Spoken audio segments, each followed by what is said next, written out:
Buenas tardes, cafeteros, cafeteras, y buenas noches, donde si están más allá más allá del Atlántico. Un gusto estar con ustedes en el primer live del año. Ya hemos tenido algunos en el 2022 y justamente la idea y el objetivo de Café es poder compartirles a ustedes conversaciones importantes e interesantes con personas, con ejecutivos, con empresarios, con líderes que consideramos importante, una voz importante para que pueda llegar a ustedes y todos podamos aprender. Y hablando de aprender, hoy les presento a Xavier Marcet. Quienes sigan a Café Taipá desde hace tiempo ya lo conocen, lo hemos presentado varias veces, y cuando digo aprender es porque él fue mi profesor, bueno, sigue siendo mi maestro desde hace mucho tiempo, desde que lo conocí, y siempre pensé y pienso que su voz debe tener mucho alcance y debe ser registrada por todos, porque realmente tiene ideas muy importantes. En su tiempo aprendí temas de comunicación corporativa, de crisis, de temas de cultura corporativa, algo que ha ido desarrollando. Siempre comento que en Café Taipá tenemos la suerte por ejemplo, el concepto de innovación abierta, conocerlo desde el 2010, básicamente, y por Xavier, ¿no? Y que nos ha marcado mucho en el desarrollo de la empresa. Y bueno, mucho que decir de Xavier. Él es director de LTC, Lee2Chains, que es la empresa que tiene hace bastante tiempo, seguidor de Peter Drucker, presidente de la Asociación Peter Drucker de Barcelona. Y bueno, mucho, ustedes pueden ya directamente, vamos a compartir ahora algunos links suyos en este live, pero quiero darle la bienvenida para una conversación muy importante, porque son tiempos de crisis, de permacrisis, como he leído por ahí a mi amiga Natalia Sara, porque realmente acabó la pandemia y parecía que venía el respiro y no, se ha complicado más, pero es momento, cuando hay crisis, es momento de líderes. Y cuando hay líderes y dan un paso en momentos complejos, hay un tema de reputación en riesgo, pero también un propósito. Y sobre ello es que vamos a hablar con Xavier. Buenas tardes, Xavier. ¿Cómo estás tú? Buenas tardes, un placer estar aquí con vosotros, siempre. A tu lado, Milton, ¿no? Un placer, ya lo sabes, ¿no? Sí, maestro, sí, siempre ha Hay una sido, cosa que siempre es siempre un... es buena para un profe, que es aprender de Sí, sus alumnos. Y con Milton yo he aprendido. Y la verdad es que me hace mucha ilusión. Mucha ilusión estar aquí juntos. gracias, Xavier. Sí, yo realmente el proceso de aprendizaje no termina, ¿no? Yo siempre leí alguna vez aquello que cuando uno enseña, dos aprenden, ¿no? Y es real, ¿no? Y además es un rol intercambiable, ¿no? Entonces Y hay sí, una cosa sí, que de no verdad podemos que dejar, porque tú sabes, lo has dicho, porque realmente para mí Drucker ha sido una gran inspiración.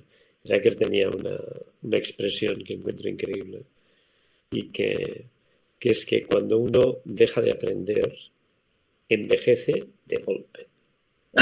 Entonces, wow. entonces Milton, Café Taipán no puede dejar nunca de aprender, nunca tiene que envejecer. Es tal cual, es algo que motivamos mucho al interior del equipo, el constante aprendizaje, la constante curiosidad, ¿no? Y el no dejar o no quedarnos con lo que ya tenemos. Creo que el mundo también ya nos obliga a eso, ¿no? La constante transformación, el desaprender, algo que has trabajado bastante hace buen tiempo, ¿no? El desaprender. Y recuerdo también algo que también es un adelanto de lo que vivimos, que me hablaste alguna vez de la gestión del caos, ¿no? La gestión del caos, lo dijo Xavier pre-pandemia, o sea, y todo lo que hemos estado viviendo, ¿no? Y justamente Xavier, como comentaba al inicio, dime, ¿te escucho? Pero que digo que ya sabes que lo más importante es de la gestión. Cuando intentas gestionar el caos es no incrementarlo.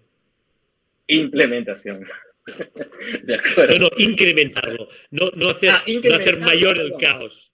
Ya. Incrementarlo, Yo incrementarlo. entendí implementación de implementar la No, no, solución, no, ¿no? no. No, Cuando gestionas de el caos acuerdo. tienes que intentar que no sea más caos, ¿no? Por supuesto. Sí, porque finalmente, y por la ley de la entropía, el caos va a estar ahí, ¿no? Y tiende a aumentar. Así que eso es un tema con el que tenemos que vivir, convivir y saber gestionarlo. El tema que de hecho me pareció importantísimo conversar contigo hoy es justamente, y tras el informe de Edelman del que estamos hablando hace un momento, han habido varios informes que hablan ya de la polarización del mundo, ¿no? O sea, un mundo que se fue, digamos, liberando un tanto del COVID, un tanto porque está ahí, pero donde la desconfianza fue de pronto el mal que se ha mantenido, que ha ido creciendo, la desconfianza en las instituciones, tema de corrupción, temas de abusos y tal. Y ahora tenemos, según ese estudio, un mundo de polarización.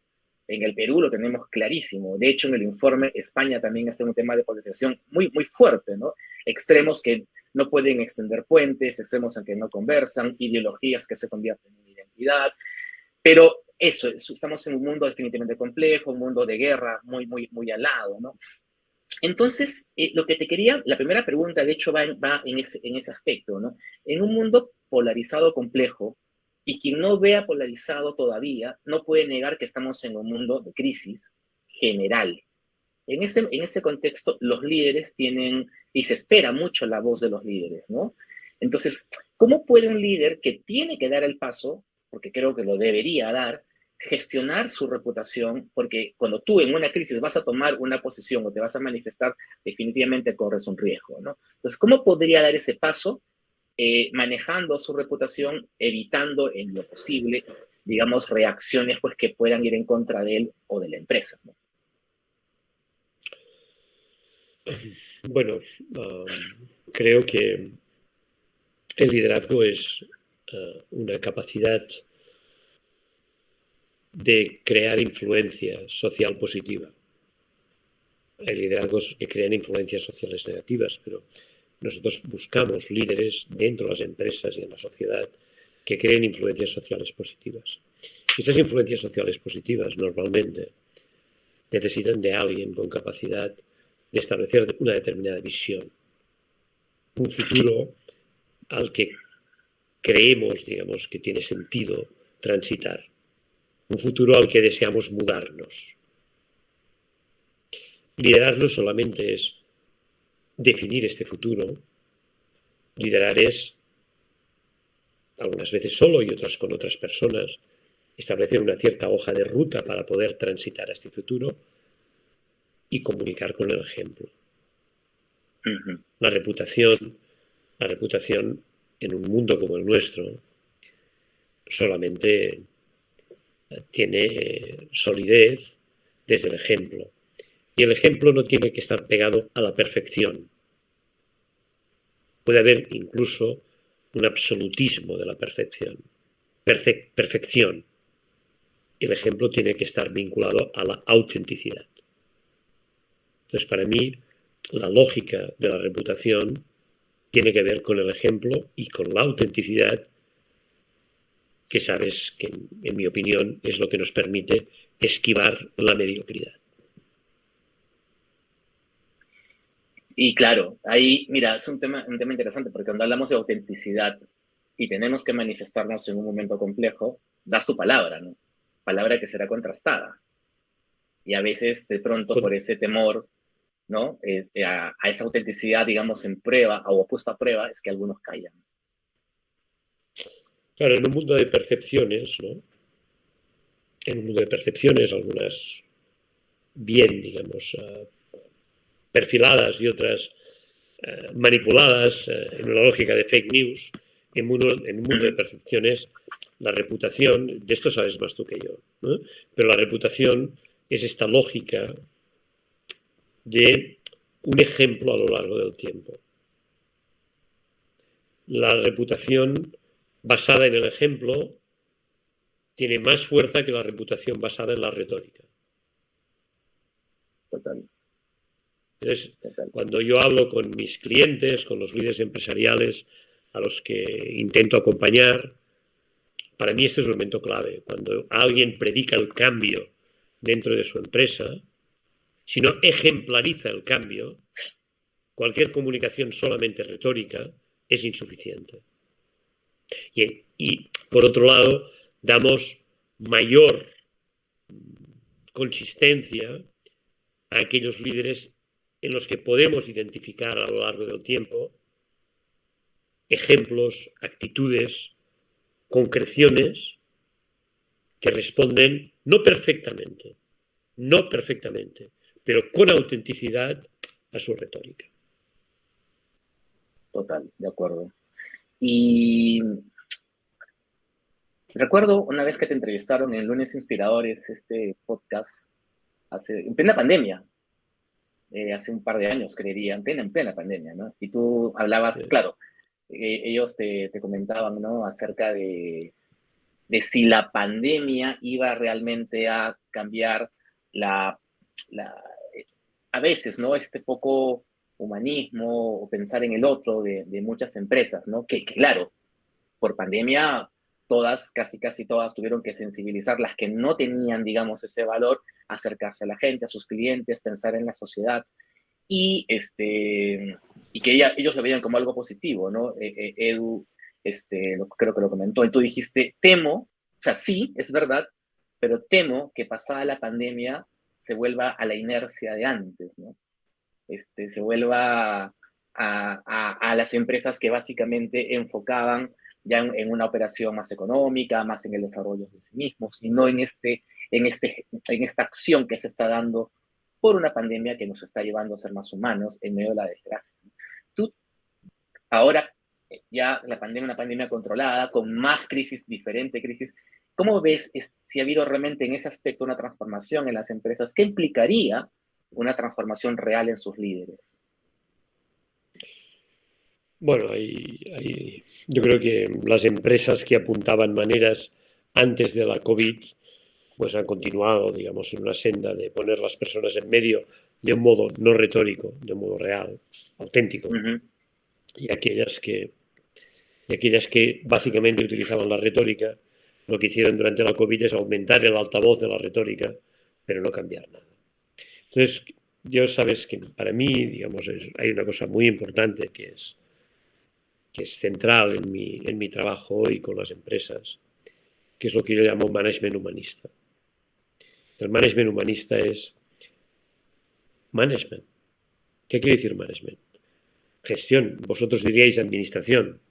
Administración corporativa, porque las empresas necesitamos dar resultados.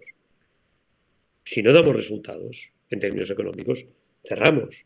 Necesitamos dar resultados. Esto no es negociable, hay que dar resultados. Pero el management humanista dice, hay que dar resultados, pero no de cualquier modo.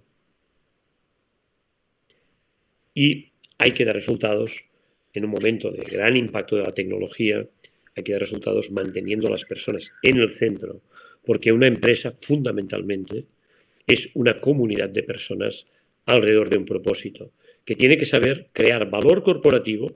Si no crea valor corporativo, un día cerrará, pero que tiene que saber crear no solamente valor corporativo, sino valor corporativo y valor social a la vez.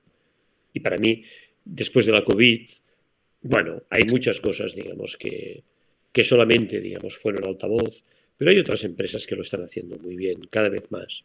Yo no soy tan pesimista, pero sí que creo que este es el futuro, el management humanista, la síntesis de tecnología y humanismo es lo que tiene que presidir nuestras empresas y la reputación en estas empresas, que yo siempre aprendo de vosotros con todo esto.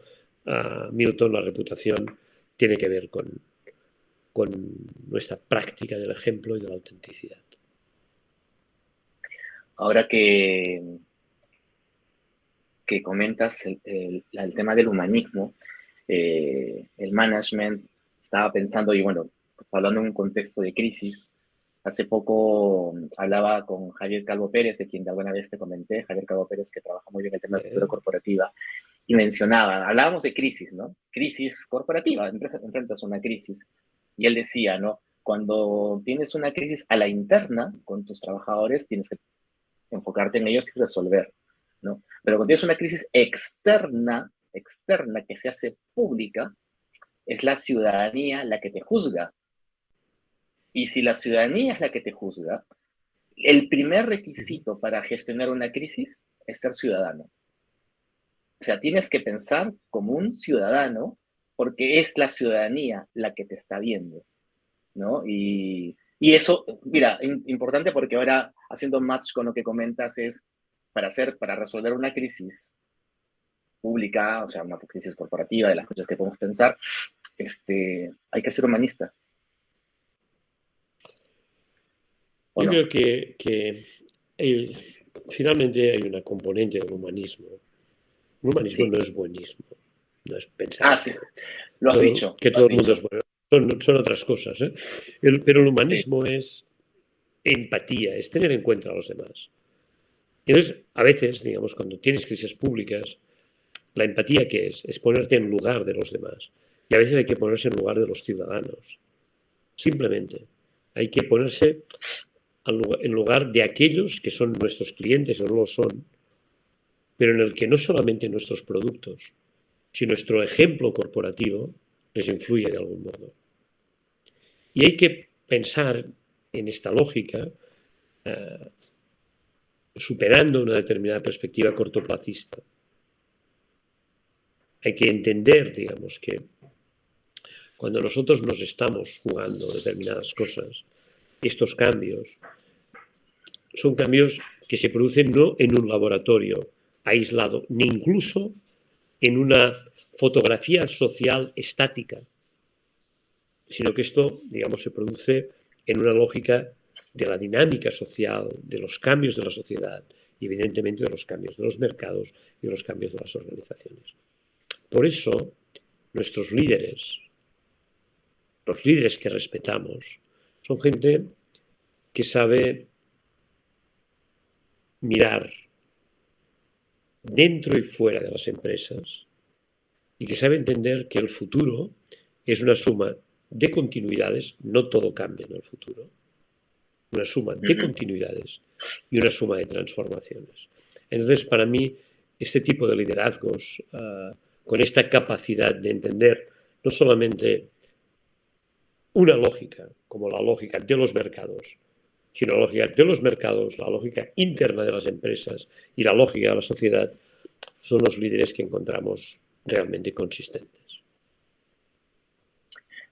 En el estudio que te comentaba de Edelman, y esto también te lo quería consultar, cuál es tu percepción, ¿no? O sea, de lo que tú directamente ves en el día a día, ¿no? Se hablaba que de las 4 instituciones más importantes, ¿no? Según lo definen ellos, es el gobierno, los medios, la prensa, las empresas y las ONGs. Si ponemos las variables competitividad y ética, las que mejor lo hacen, las únicas que están en este cuadrante que sí se les ve competitivas y con un nivel de ética, son las empresas. A las ONG se les ve éticas, pero no competentes, y a los medios y a los gobiernos ni competentes ni éticos. Entonces, del estudio se dice, ¿no?, que hay una oportunidad para que las empresas tomen ese liderazgo más allá de lo económico, que sí, en el tema de difundir valores, empresas grandes que tienen justamente un alcance y un poder en el que pueden difundir valores junto a su comunicación, pues, de objetivos que tienen comerciales, ¿no? ¿Tú ves esto, o sea, inclusive en la realidad en España, o lo que tú vas viendo en general en el mundo, le encuentras verosimilitud desde tu percepción?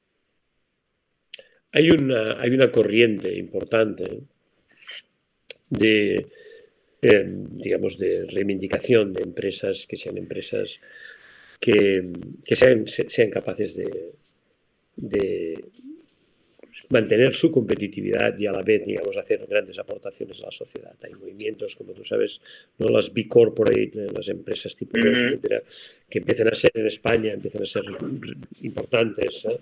Incluso hay iniciativas legislativas en este sentido. Mira, yo creo que las empresas tienen que asumir que tienen una gran responsabilidad social. Pero la sociedad también tiene que asumir que las empresas no lo tienen fácil. Que, que las peticiones infinitas a las empresas son tan, digamos, son tan poco solventes, ¿no?, como cuando las empresas se olvidan de la sociedad. Las dos cosas. Nosotros vivimos en sociedades con una muy mala prensa para las empresas, ¿no? Y por ello necesitamos muchos ejemplos de empresas éticas, muchos. No tanta retórica, no muchos ejemplos. Y los ejemplos de empresas éticas empiezan por hacer bien lo que tienen que hacer. Ujú. Lo que tienen que hacer es evidentemente crear valor corporativo con respeto especialmente a las personas y con respeto a un planeta que no tiene alternativa y que tenemos que cuidar, y muchas más cosas. Pero igual que reivindico, y hace muchos años que trabajo, por ese sentido ético de las empresas, que es ganar dinero, pero no a cualquier modo, también reivindico una cierta madurez de la sociedad respecto a las empresas. Las empresas son las que crean riqueza en una sociedad. Cualquier alternativa ha sido un fracaso histórico. Entonces, necesitamos mayor respeto en ambas direcciones. Y es evidente, digamos, que cuando los paradigmas empresariales que han tenido mayor impacto nunca han sido los paradigmas éticos, sino los paradigmas empresariales de aquellos que están completamente lejos de esta combinación de crear valor corporativo y valor social, entonces las cosas se nos complican mucho. Pero no hay ninguna sociedad que haya conseguido salir adelante sin un conjunto de empresas honestas. Volvemos, esta frase me la has escuchado muchas veces, Milton, muchas, pero es que no encuentro ninguna mejor. La frase de Peter Drucker que decía: no hay empresas sanas en sociedades insanas. Nosotros necesitamos entender desde las empresas que tenemos una gran responsabilidad social. Déjame terminar con una cosa. Sí. Hay alguna gente que pretende que las empresas vamos a hacer mejor que los gobiernos los temas públicos. No. Nosotros somos democracias, imperfectas, pero somos democracias. Y nosotros necesitamos reforzar las democracias, pero no sustituirlas. Cosa que ahí está en el sueño de algunos californianos, que son tan deficientes que creen que van a poder sustituir a los estados. No, ya sé que tenemos estados muy imperfectos y que hay cosas que no nos gustan en Perú y que no nos gustan en España. Pero cuando hablamos de las empresas, no lo hablamos desde la superioridad moral hacia los gobiernos. Tampoco nos gusta la superioridad moral con la que alguna gente que nunca ha creado valor y que está en lo público mira a las empresas. Esto no es una lucha de superioridades morales, es una lucha por el impacto, por la eficacia y por la eficiencia a la hora de crear valor corporativo y a la hora de crear valor social. Perdona que me haya alargado. No, es que está muy bien y justamente hace match lo que dices, también comparte el estudio en el que comenta que finalmente lo que se espera de la gente y le daría mayor confianza, la expectativa es el trabajo entre la empresa privada y los gobiernos. O sea, eso es lo que dice, ¿no? La estadística tienen que trabajar juntos. Vamos a pensar una cosa, vamos a pensar juntos con la gente que nos sigue. Vamos a hacer una cosa que te aseguro no tengo preparada. Vamos a pensar en los 10 problemas más grandes del mundo. Y veremos cómo en ninguno de ellos, solamente lo público o solamente lo privado consigue una solución. La demografía, un gran reto increíble, con toda la inmigración, con todas las dificultades enormes, digamos. ¿No? La demografía, el gran reto demográfico. 2, la geopolítica, el mundo se nos está volviendo a partir en bloques. Esto no es bueno para nadie. Es otra globalización, no es el fin de la globalización, es otra globalización, quizás más fragmentada. Todo el impacto extraordinario que tiene en cada momento, en todas nuestras agendas presentes y futuras, el cambio climático. Toda la irrupción increíble, a veces con un cierto, ya sabes que la palabra me gusta, un cierto ciberpapanatismo de toda la tecnología, pero con un cambio impresionante. Claro. Todo lo que tiene que ver de cambio en el mundo del trabajo, acordaros, demografía, todos los temas vinculados al cambio climático, todos los temas de la geopolítica, todos los temas que tienen que ver con la tecnología, todos los temas que tienen que ver con el trabajo, todo lo que tiene que ver con el mundo de la salud y no crear brechas en un mundo de la salud que nos permita realmente, digamos, cosas increíbles. todo lo que tiene que ver con el mundo de la educación. Entonces, fíjate que ninguno de estos retos, que son los retos fundamentales, nos quedan más, el gran reto todavía de la pobreza, etcétera, ninguno de estos retos son posibles solamente desde lo público o desde lo privado. Entonces nosotros necesitamos construir nuevos equilibrios. Esta polarización nos destruye la materia prima del futuro, que la materia prima del futuro está en el encuentro y no en la obcecación, digamos, desde la polarización. Entonces, esto es fundamental. También lo es para las empresas. Ser capaces de construir espacios comunes, espacios de encuentro. No nos va a ir bien como empresas en países desestructurados. Tenemos que hacer todo lo posible. No sustituir, no es nuestro trabajo, pero aportar todo lo posible, porque efectivamente me ha gustado mucho lo que has dicho antes. Nosotros necesitamos la construcción de nuevos equilibrios. Y una parte de estos equilibrios tienen que ver con la empresa y la reputación. Totalmente. Y sin embargo, con lo que has dicho, que estoy absolutamente de acuerdo y creo que todos deberían estarlo, y sin embargo, encuentro dos problemas, ¿no? Y siempre poniendo a los líderes en el medio, ¿no? El primero es que las empresas, las acciones que tienen ligadas a un propósito, acciones ciudadanas, que también están dentro de, por supuesto, de un modelo de sostenibilidad, a veces, no, a veces no, muchas veces, no lo comunican correctamente, ¿no? O lo comunican de una manera muy segmentada, con lo cual la gente de a pie ni se entera de esas acciones que no son maquillaje, no es greenwashing, están en el negocio mismo, ¿no? Pero no se enteran. Por un lado es aquello, ¿no? Y eso también te genera a veces, y sobre todo en países como en el Perú, una animadversión de la gente, ¿no? Y sobre todo la gente, digamos, que está en una posición social más compleja, una antipatía y un rechazo a las empresas, ¿no? También por esa desinformación, ¿no? Entonces, y al final, yo creo que ahí hay un tema de comunicación, ¿sí? Pero también a veces no sé si voy a arriesgar con el término, de valentía, ¿no? En el sentido que debido a las redes sociales y al empoderamiento de la gente, cruce de fake news y tal, a veces pues prefieres comunicar a un segmento que sabes donde no correrás riesgos y todo irá bien, que comunicar y cambiar percepciones de públicos como la opinión pública o la gente, ¿no? Entonces, ¿qué criterios o qué valores deberían tener? Y yo digo los líderes porque al final parte de quien toma la decisión. Es más, a veces esos líderes son los que tendrían que dar la primera voz, ¿no? Y no un logotipo, ¿no? Y no el aviso en la prensa o no el reportaje que sale en la televisión. También.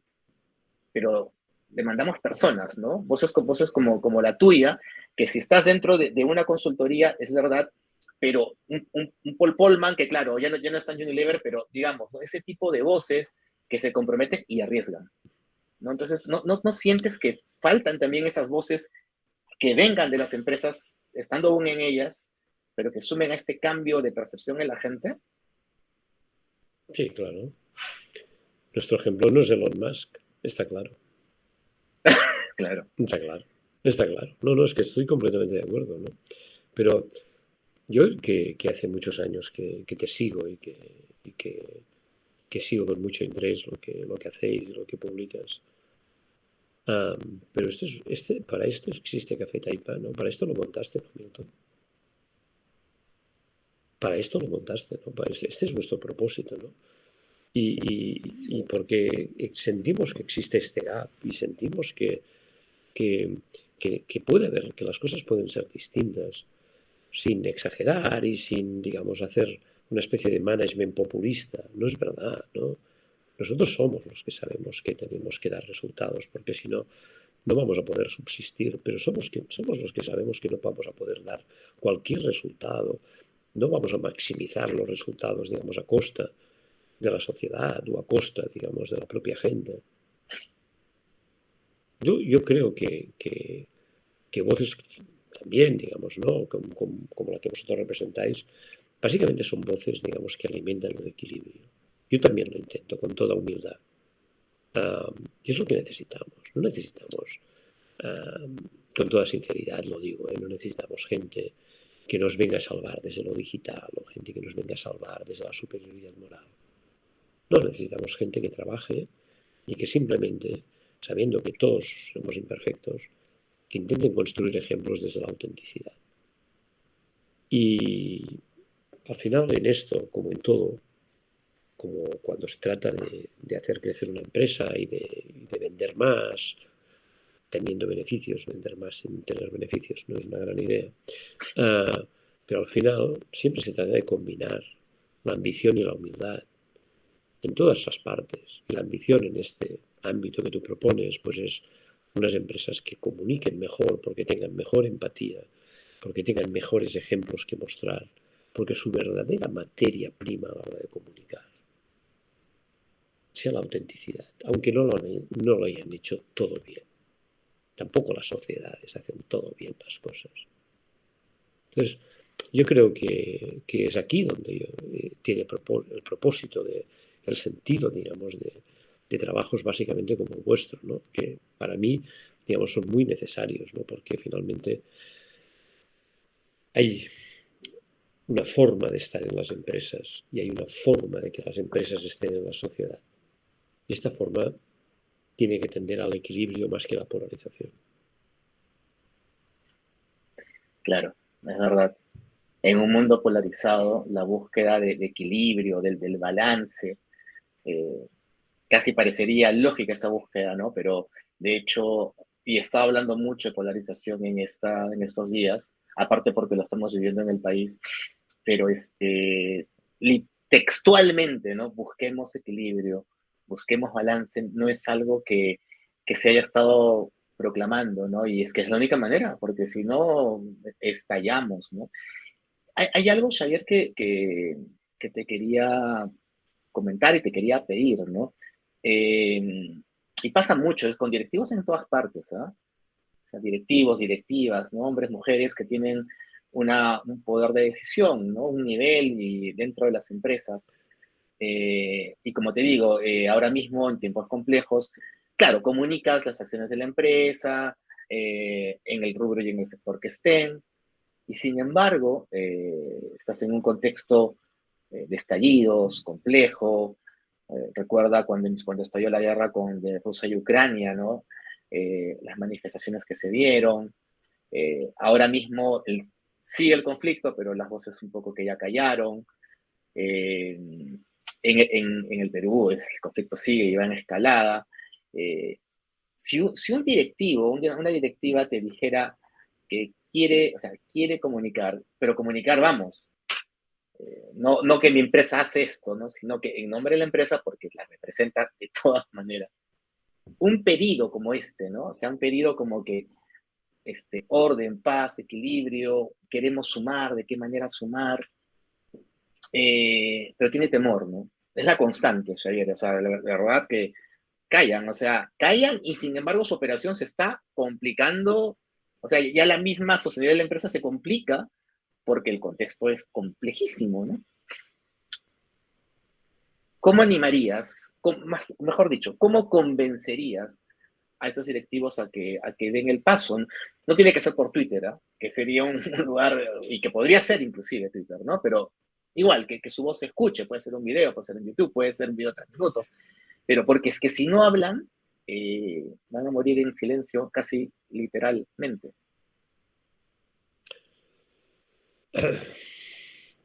Antes que hablar hay que pensar. Uh, hay que pensar. No hay que mimetizar, hay que pensar. En gran medida, si piensas, la comunicación es que los otros reproduzcan con cierta facilidad el esquema de un pensamiento, que tiene que ser concreto, focalizado, que tiene que buscar un cierto impacto. Necesitamos más gente que piense antes de hablar. Y seguramente cuando piensa no solo decidirá qué tiene que hablar, sino de qué modo tiene que hacerlo. Que técnicamente no es fácil, y tú aquí sabes mucho más que yo, pero la comunicación no es por la comunicación. De acuerdo. Entonces, tenemos que... ¿Sabes lo que pasa? Tú puedes hablar y te puedes equivocar en situaciones muy complejas, extremas, como las que has puesto de la COVID, de la situación propia, digamos, que nosotros vivimos a veces políticamente, digamos, en Europa, de la misma situación que nos angustia, que leemos, digamos, en Perú. Tú puedes equivocarte. Claro que puedes equivocarte. Puedes pensar y puedes equivocarte. Pero la diferencia entre equivocarte y pensar, o equivocarte y solamente mimetizar, es que si te equivocas podrás trasladar los argumentos que estaban detrás de una decisión. Hay mucha gente que no puede trasladar ningún argumento porque no ha pensado, porque solamente ha mimetizado. No, tenemos que pensar. Cada empresa es distinta, cada comunidad es distinto, cada país, cada comunidad dentro de este país es distinta. Hay que pensar. La tarea de un líder es pensar, es escribir, no que le escriban solamente. Hay que pensar. Y para pensar uno, evidentemente, ¿no? Tiene, digamos, que entrenarse.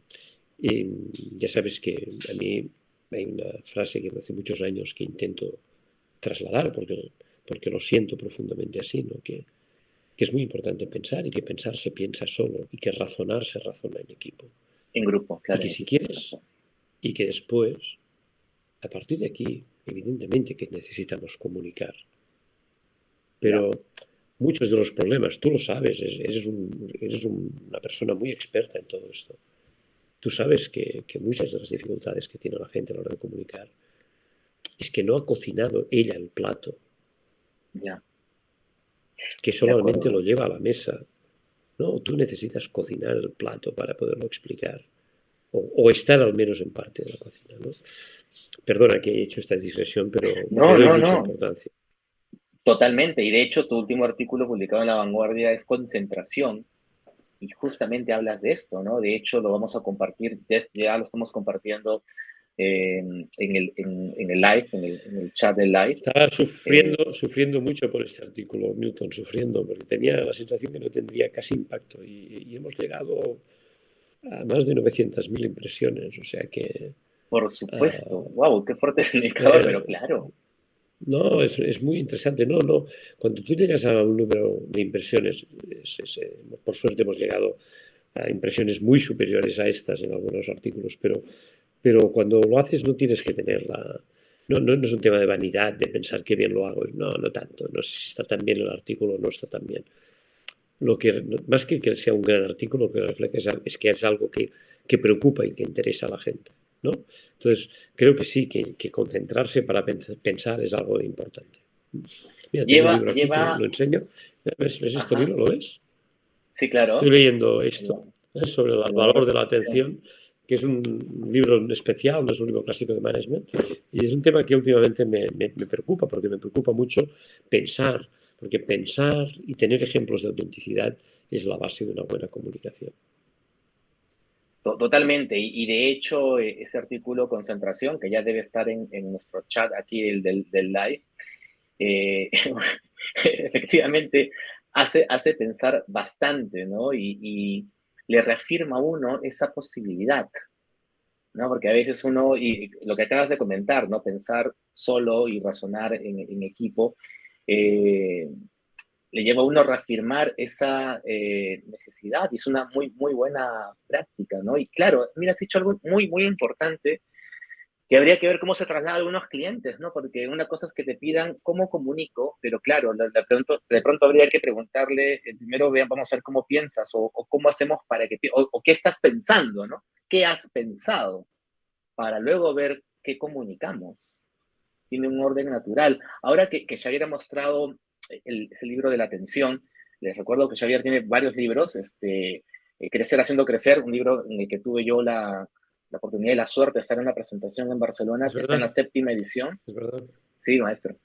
Sí, y Esquivar la mediocridad, esta es la edición 19, o sea, libros imperdibles que los pueden leer, que los pueden conseguir, también en digital seguramente, y de verdad, o sea, todo lo que Xavier ha ido escribiendo, pensando, lo comparte, y creo que son libros que no deberían perder. También vamos a compartir su Twitter, donde él está siempre. Y lo bueno, es muy interesante porque Xavier comparte esos artículos y comparte lo que lee, y también comparte publicaciones de diferentes personas que él sigue en Twitter, y realmente ahí es un timeline llenecito de management y muy, muy interesante, ¿no? Xavier, y ya acercándonos al final de la conversación, si tuviéramos que definir, encontrar tal vez el mayor riesgo que actualmente enfrentan los líderes de las empresas, por hacer del ciberpapanatismo, ¿no? A nivel del tema de la tecnología, que muchos podrían pensar que va por ahí, o el tema de la guerra y tal. ¿Cuál crees que es el principal riesgo que actualmente, y de cara a, por lo menos, a lo que va el año, enfrentarán o enfrentan ya los líderes? Cuando hablamos de empresa, déjame hacer no un análisis sencillo, pero sí utilizar palabras sencillas. Solo hay una cosa importante. Son los clientes. Nosotros, la pregunta más importante siempre tiene que ver con los clientes. Nosotros podemos vivir sin muchas cosas como empresa, pero nunca sin clientes. Entonces, tener empatía con ellos, pensar cómo les está cambiando el mundo, pensar en torno a necesidades no expresadas, a problemas, digamos, en resolver, a aspiraciones que son sueños. Esto es nuestro trabajo. Y por tanto, ya sé que hay gente que piensa que ahora lo más importante es saber si tendremos que entrar o no en el metaverso. No es verdad. Si yo hago un análisis empresarial, mira, vengo de hacer ahora una conferencia a 100 empresarios sobre el impacto de la inteligencia artificial. Y yo, la primera frase de la conferencia ha sido, en el futuro no viviréis de la inteligencia artificial, viviréis de vuestros clientes. Nosotros necesitamos tener muy claro cuál es el valor que aportamos, y evidentemente aquí hay cambios, y para aportar este valor pues tú tienes que cambiar, pero no solamente mirar las tendencias, estar muy cerca de tus clientes y entender lo que realmente necesitan, ¿no? Entonces, a partir de aquí, evidentemente, todos estos elementos de contexto, ¿no?, que tienen que ver, por ejemplo, con la emergencia de las tecnologías de datos, de la inteligencia artificial, ¿no?, evidentemente con muchos otros factores respecto, digamos, de los cambios sociales que estamos viviendo, pues son importantes. Pero tú vas a vivir no de las tendencias, vas a vivir de saber leer las necesidades, aspiraciones, problemas de tus clientes, y a veces lo harás desde las tendencias y a veces lo harás desde situaciones o desde propuestas más o menos convencionales. La síntesis entre continuidad y cambio es lo que define a los líderes. Los que piensan que solamente es cambio, normalmente son líderes papanatas. La síntesis entre continuidad y cambio. Qué importante, porque es más, lo que acabas de decir ya puede ser un riesgo o puede ser la oportunidad de siempre, ¿no? O sea, la oportunidad de siempre de estar cerca de tus clientes y entenderlos. Pero tú tienes que estar muy al día, tienes que entender muy bien lo que está pasando, tienes que entender los cambios que hay en el contexto, pero míralos también desde tus clientes. No digo solamente, pero también desde tus clientes. Pero finalmente vas a vivir de ellos. De acuerdo. Y bueno, es muy draqueriano, ¿no? Porque siempre hablaba de que la misión de la empresa es también crear un cliente satisfecho, ¿no? Y siempre satisfecho, que no será el de hace 10 años, es el de ahora y lo tienes que conocer y estar cerca de él.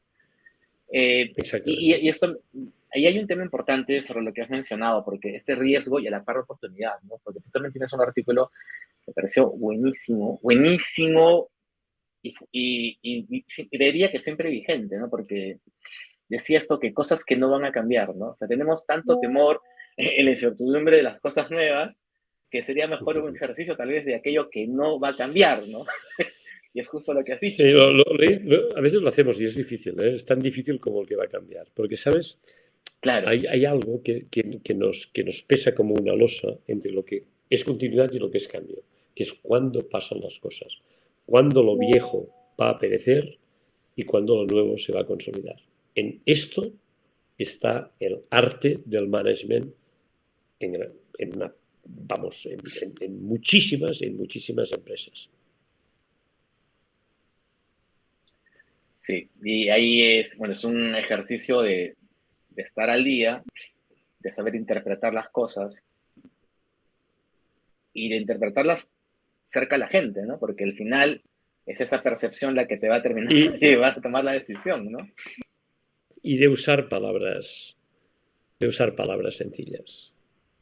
No nos hace falta, Claro. digamos.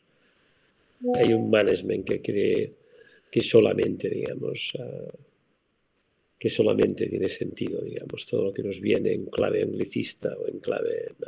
Ya. Seamos capaces de pensar y de utilizar palabras sencillas, pero no de pensar simplemente. Tenemos que pensar en la complejidad. La verdad es que creo que la gente que nos dedicamos a todo esto vamos a enfrentar grandes retos, pero somos muy afortunados. Somos tan afortunados que muchas veces sentimos cerca el privilegio de la complejidad. Es verdad. Y también privilegiados, mucho más en tu caso, porque ayuda mucho a la gente el que, siempre lo decimos también en Café Taipá, ¿no? Eh, realmente entiendes y dominas esa complejidad cuando lo puedes expresar de manera sencilla. Porque cuando lo expresas de manera sencilla, llegas a la gente que tal vez no tendrá, como dices tú, ¿no? Esa oportunidad o formación para poder entender lo complejo. El explicarlo, qué es lo que pasa en sencillo y si puedes, ojalá, ¿no? Cómo resolverlo o ayudar en ello en sencillo, es de pronto ese puente que a veces no hay, ¿no? Y que quienes creen estar muy arriba porque hablan en complejo, pues Claro. no aportan, ¿no? Tú ya sabes que los expertos necesitan sofisticar el lenguaje, Así pero la es. gente que se acerca a la sabiduría, no. Entonces nosotros tenemos que aprender de la gente que no necesita sofisticar el lenguaje. Total, total. Hay una, y con esto ya ahora sí para terminar, y es un tema, y hemos hablado de liderazgo, creo que el tema ha quedado clarísimo. Recordando ahora lo que has comentado hace un momento, el tema de humanismo, ¿no? Y de clientes y humanismo, ¿no? Kotler, ya desde Marketing 3.0, hablaba, sí, ¿no? El marketing y todas las técnicas y tal, y la segmentación y el posicionamiento y tal, pero él hablaba, ya, sobre eso, ¿cómo hacemos que el mundo sea mejor, ¿no? Porque también es una preocupación del cliente, ¿no? Porque es su mundo, o sea, el de todos, ¿no? Y, y entonces hay algunas definiciones que todavía se arrastran, Xavier, de marketing, que son básicamente transaccionales, ¿no? Sí. No. Eh, Un, un tipo como Kotler escribió un libro, luego ha escrito 20 ediciones distintas con alguna novedad. Pero es un tipo que está bien, que nos ha ayudado, ¿no? Ya está. no, Entonces, por supuesto. No, pero a lo que fíjate voy es que que justamente me parece importante que lo diga, ¿no? sí, sí. No, yo creo en esto, ¿eh? Yo creo que cuando haces el ejercicio de pensar, ¿no? Y no de mimetizar, no te preocupa tanto sofisticar el lenguaje, te preocupa lo que hay detrás. Y creo que tenemos que ir hacia aquí. ¿Cuántos años hace que montaste Café Taipa? Como marca ya tiene 15 años y como Te, empresa 11. Sí. te estás haciendo viejo.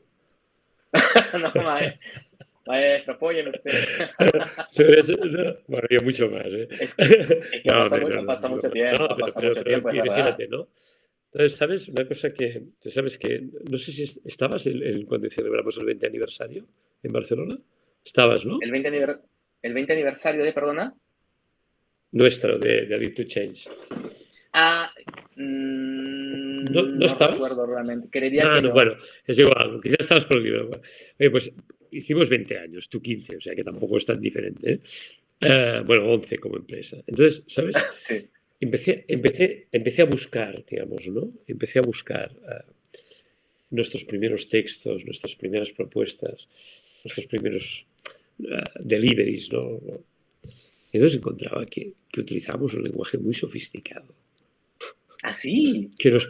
sí, que nos parapetábamos mucho más, digamos, en la palabra que en el pensamiento. Ojalá que los clientes piensen que hemos conseguido aportarles valor, digamos, sin parapetarnos en lenguajes sofisticados. Necesitamos, digamos, transformar desde la sencillez. Pero sabes que, Xavier, ahora que lo comentas, de pronto, en el plano de tu comunicación corporativa propiamente dicha, los documentos, la comunicación al cliente, tus estrategias, tal vez ha habido una evolución, ¿no? Y como de pronto más sofisticado al inicio y tal. Pero tu lenguaje, tu expresión, desde la primera clase que de hecho la primera clase que tuve en la maestría en la Pompeu Fabra fue contigo, o sea, no, es que siempre fuiste muy sencillo en lo que decías. El tema complejo, ¿no? O sea, era un tema corporativamente no era tan sencillo, pero siempre hablaste en sencillo. Entonces, de pronto lo que ha habido ahí en Little Change es un paso a paso para que esa voz tuya, ¿no? Y del equipo se vaya haciendo, esa voz se vaya trasladando a un espacio que por sí antes era más corporativo, acartonado y tal, o sea, una transformación ha habido, ¿no? En el caso del café, sí, pues sí, yo a veces empezamos como un blog y en el blog éramos más sencillos, o sea que fue como que un aprendizaje aún antes de ser empresa, ¿no? Pero bueno. Xavier, pues muchísimas gracias por el tiempo, por poder conversar, esta vez que es la primera conversación que tenemos así en streaming, que no es en Barcelona. De hecho, Xavier ha estado en Perú hace algunos años también. Ojalá que pronto podamos contar con él. Pero bueno, siempre que estoy con Xavier, comparto lo que conversamos con el equipo. Por ahí también lo comparto en algún post. Siempre se puede aprender de él y siempre ustedes pueden aprender de él. Búscalo en las redes. Twitter, imperdible, imperdible. Y cuando comparte, tus columnas son intersemanales, cada 2 semanas, ¿no, Xavier? No, no me quieras matar, cada ¿No? 4. Cada 4. Pero ¿sabes qué pasa, Javier? Pasa que publicas y tienen un largo tiempo de vida, se lo siguen compartiendo, que uno Bueno, pareciera pues que toma no, tiempo, toma tiempo. cada artículo me toma escribir como mínimo 3 artículos y seleccionar uno. Y cada artículo, una vez seleccionado, me toca escribirlo 3 o 4 veces. La sencillez no se alcanza a la primera. Así es. No, muy bien dicho, no ser sencillo en tu texto tiene una complejidad detrás, no es fácil, pero el propósito está ahí. Xavier, muchas gracias realmente a todos los cafeteros y cafeteras que te van a ver, que te están viendo ahora, ¿no? Y que por fin, para mí, me da mucho gusto, siempre hablo de ti, he hablado de ti, ahora me da mucho gusto que ya quienes te puedan ver, escuchar y también ver esta conversación que hemos tenido. Te agradezco mucho y bueno, pronto ya estaré por Barcelona para un café ya en vivo y directamente. Que estés muy bien, Xavier. Sepáis que Milton es una persona muy querida en Barcelona y en nuestra casa más. Muchísimas gracias por estar aquí. Gracias, maestro. Un abrazo fuerte. Hasta luego. Chao.